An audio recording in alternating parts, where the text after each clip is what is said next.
Volvo Trucks Collision Warning with Emergency Brake is an advanced driver support system that puts a definite stop to the truck, using both radar and camera technology.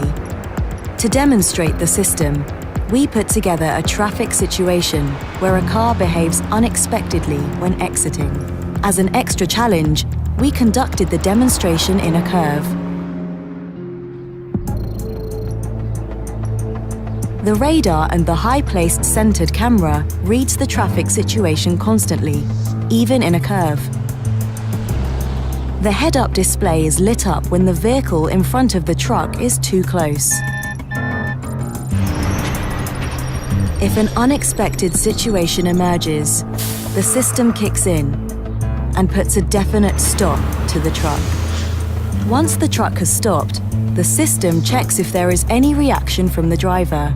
If no response from the driver, the parking brake is automatically applied.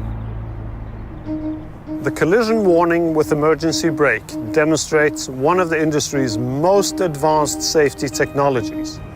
The vehicle takes control and brakes faster than any person.